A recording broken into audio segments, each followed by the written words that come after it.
Hi sisters, I got introduced to a lady by a close relative. We got talking and she told me she liked me. She's opened up to me and told me a lot about her life and what she's been through. She suffered some losses that really hurt her. The issue is, I'm a bit skeptical about asking her out because she told me she once had a sexual relationship with a sugar daddy because she and her boyfriend had hit a rough patch when they were dating, due to the fact that her boyfriend then had also gone in for a side chick. She's had an abortion before and another older man is currently after her, though she claims she is not interested in him. She's gotten some money and a new phone from him too. She's a nice person and I'm beginning to like her, but the thought of all these occurrences drew me back when I think of asking her out. She said she's changed and ready to be in a committed relationship and has regretted all she's done. I have a feeling she might repeat this if I do ask her out. What do you advise, sisters? Am I being paranoid? I am Bobby in Accra. Alrighty, so that's Bobby in Accra with some drama in his life. Who wants to go first? I'll go. Over to you. So, obviously, she's got like a lot of things happening in her life.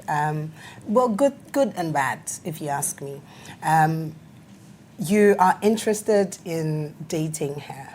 She's come to you. She's an open book. She's told you this is what has happened in her life. She's trying to sort of turn over a new leaf. And here's the case whereby you like her, but you're not sure. For me, personally, I feel like if you're about to go into a relationship and you think that you can't trust the person, don't get into it. Because what's going to happen is that you'll keep wondering, where is she at? Assuming you guys are supposed to be meeting, you'll be like, where is she at? She's probably with that sugar daddy. She's probably with this person. The thing is, if you know you can't completely forget about her past and take her on as a completely new person, don't go out with her. This is where I'm coming from, because the tendency that you would easily suspect her, easily refer her when lovey-dovey stage is all over and reality sets in, you guys have kids and stuff. When something just goes a little bit wrong, you will be suspicious. Maybe genuinely she's changed, but I don't think you can quite handle her past. So if you are not at a place whereby you accept her for who she is, especially considering the fact that she's like, no, she's done, she's dusted, she's a new person. If you know that you can't handle the new her, leave her and let her be, and allow her to find somebody who would love her for who she is or appreciate her for who she is. Right. That's just me. All right, Emmy? For me, the history doesn't bother me as much. Her dating history, I mean, everybody has a past. Exactly. So that doesn't bother me. What is bothering me is the fact that he doesn't seem to be able to let go of that. He's still holding on to the fact that she had a sugar daddy in the past, the fact that one of her most recent sugar daddies gave her a watch and things like that. So I think he should dig deep and see if this is somebody he can truly build a life with, because you don't want to be that person who's always hanging somebody's past over their heads. I definitely don't want to be somebody who's constantly reminding me of what I used to be as opposed to the person I'm becoming or the person I want to become. So, I mean, there's nothing wrong with her past. It's just the fact that it seems to be still lingering. Yeah, so I think this is a no-no for me. Or he can try and get to know her a little better and see if this is something he can move forward with. But for now, it's a no. Okay, no for you. Yeah. No, as in not to move forward with the relationship and not to ask her out. Because he can't handle it. Okay. I think that I agree with MFA, because everybody has a past. And when you're young, there are certain things that you think are okay, are okay with the times, things happening.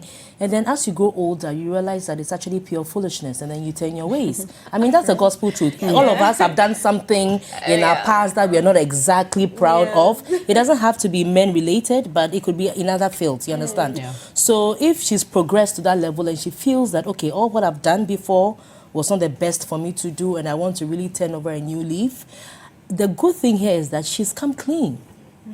You understand? I have respect for people who come clean and tell you that this is my past, this is what I've done. So you're lucky, because what it means is that You are not going to go out with your friends one day and get the shock. Charlie, this your girl. Be like, I guess some uncle be. You be like, if I am once before.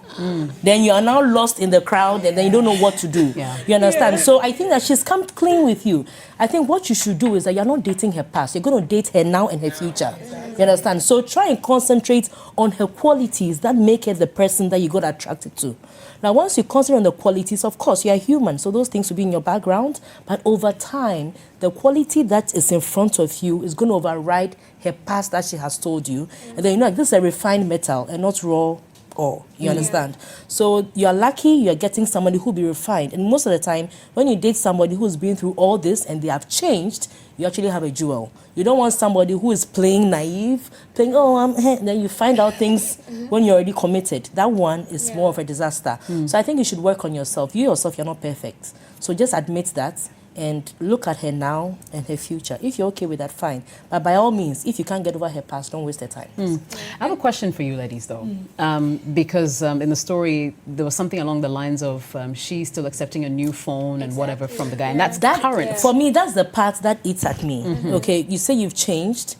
Once I've changed, I don't see why I would want to accept a gift from my ex. And then that's when the dimension may change, because accept a gift from your ex one and tell your boyfriend again. So that means your prospective boyfriend, he knows. So is it a stance where you are trying to say me say anamite?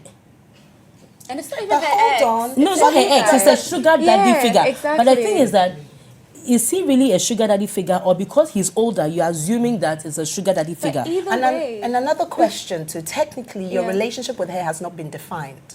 Well, true. So that's the truth. She owes you nothing. Well, she can continue her life. This is you sitting back from a different perspective, anticipating asking her out, but you're judging her per the circumstances around her and thinking that it may not work. Exactly. So really, she's given him something he's not even owed, because they're not even together, and she's being open and saying, oh, this person recently gave me a gift. So really, she's giving you more than you're entitled to. So who knows? She's probably friend zoned you, and she's probably thinking, "Oh, you're the guy that I want to tell stuff to." You never know. Maybe. She's probably not thinking about you the way you are thinking about her. How about that? Okay. Okay, that's an angle. All right, let me bring in the audience. Anyone in the audience want to, I don't know, contribute to what's being said? Okay, you're holding. Yeah. Okay, hi everyone. Hi. So your name My is? name is Gail. Gail. Hi, Nice to meet Gail. you. Nice to meet you. And you know what I think? I think people confuse dating with relationships. For me, I think dating is just getting to know someone on a potential romantic level. That's what I think. So the potential is the key word. So when you meet someone or you like someone, you need to not take things too seriously. You need to have your standards and then find out if the person also matches or ticks all the boxes on those standards. Right. And then also get to know them before you start making such serious decisions by judging them and all of that. Right. So after all that, if you realize you guys don't, are not on the same page, then you let the person go. Right. That's what I think. Right. There's a gentleman here with his hands up. If you could just pass on the microphone real quick.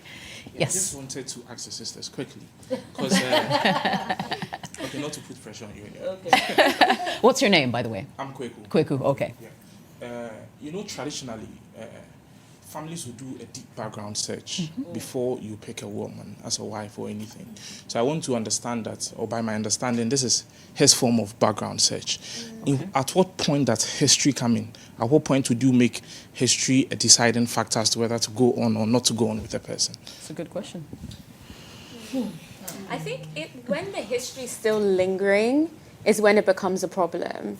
Like this lady was saying that she's had enough of that life, but then there's a new sugar daddy or a new older man who's still giving her gifts and she's still accepting those gifts. I think when the history is still, it's not really history, there's still that umbilical cord, then that's when it should, we should really focus on it. That's when it becomes a problem, in my opinion, because we change every day. I don't see why it should be defined by the person I was 10 years ago if that's not the person I still am today.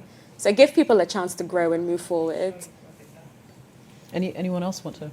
Yeah, I want to ask. Okay, sure. I'm Doreen. Doreen. Hi, Doreen. I want to know, at this point, is she aware what he's thinking? Is she aware what He's thinking. That is also a good question. Yeah, he didn't say. Okay, then he can't judge her. He can't judge her at all? Okay. I agree. All right. Yeah. Cool. Because when I was friends with my husband, I told him everything. Because he was my Everything? friend, everything. Wow. And that's one of the reasons why I married him, because he never judged me for anything. You understand? Yes. Yeah, so I think it's because at that time, I had no idea we're going to be where we are now. It was the last thing on my mind. So, like, just gossip, like, tell him everything. And so I think sometimes people tell people what is going on in their lives because they trust them. They think they are very good friends. They think that they can confide in them. But trust me, everybody has a skeleton in their cupboard. So history, I think that history should give you something as a base. But it should not be the final defining factor in your decision making. Because some people have history that they've actually entirely moved away from. And they have become better people. So if somebody has become a better person and you can see it right in front of you, I don't see why you should still hang on to history. But by all means, if you still see indicators of that history that you're not comfortable with in the current life, then, I mean, honestly speaking, don't lie to yourself. Right. Don't waste your time, don't waste their time, don't waste anybody's time. And then that's another story after. Yeah. And I think it also brings up that conversation about maybe full disclosure before you guys start dating and whether it's important. And indeed, how much should you disclose? Because if I'd known I was married, I would not disclose. On a previous, you said if you're known now, right? No, he's a different person. Okay, Right. maybe he chooses not to use that to judge me at all. You understand? Okay. But And it doesn't show up in your arguments? No, or, all the that's great. arguments You have an are amazing things that happen guy. after. Not everybody will do Yeah, that. so not everybody, but from what I see and I hear from people, you realize that the past really plays a lot. So whilst you are giving them the filler, they are okay. But let an argument come. You cry, then... I feel you. I Yeah, feel you. so sometimes I think that disclosure is okay, a certain level of disclosure, but I think that if it's a dating phase, it's important to be uncovered slowly. Yes, I agree. It's important to be uncovered slowly so that every time there's something to look forward to, then the person gets to know you for who you are. Sometimes when you talk too much whilst you are dating, you realize that you put all the cards forward, the person's already prejudging you. You don't even give the other person the opportunity to know you. But in this case, I think Doreen is probably right. The man has not put his intentions forward. His intentions are probably in his head. And she is probably seeing him like, oh, this is a really cool guy. He's really nice. He makes a lot of sense when I talk to him. He advises me nicely. So she's just talking Pouring to out. him. Pouring out to him. And then he is taking it to a new level because he has other... And as a friend, though, if you have a problem with what she's doing, speak to her. You see, don't wait for a show like this to tell us about it because she's probably, like I said, friend-zoned you. Right. She's telling you stuff. So you should sit back and say to her, my dear, you're doing this, this, and that. Don't you think, or what do you think? I think. You see, have that conversation with her, but you sort of put her in a particular category and you're anticipating going out with her. You don't like what she's doing and you You're expect us judging to her from a advise her. distance. I mean, it can't work. But but in sometimes... terms of full disclosure, though, I feel you should show your potential partner who you are, but that's different from disclosing your entire history. I think you should definitely, I mean, I believe in saying it like it is, making communication as easy as possible. So I will tell you exactly who I am, my likes, my dislikes, unravel the onion for you, but that's different from, onions have layers. Different layers, isn't it? Yeah, but it's completely different from telling somebody your history because at the end of the day, you should be your own best friend first. There's some things, I'll keep to myself and it doesn't mean, I'm a bad person, I'm hiding things from you. It's just, those are details that have formed the person I am. And I just don't think it's for everybody's ears. So, tell them, parts of your personality. But in terms of your history, I don't think you should feel obliged to put your entire life history on the table. Right. Like, unrealistic. Two things, though, that I think it's important that you tell your potential partner. Medical stuff and having a child. That's it. Of course. Okay. But body count, no. Right. It's killing somebody. It's Sister on Citi TV and 97.3 Citi FM. We're really excited because now we have an audience, a really interactive one. And yes, remember, your comments are welcome still on 054-998-6996. You can also prefix that number with +233 if you're messaging us from outside Ghana. Alternatively, you can also send an email to Jessica@citifmonline.com.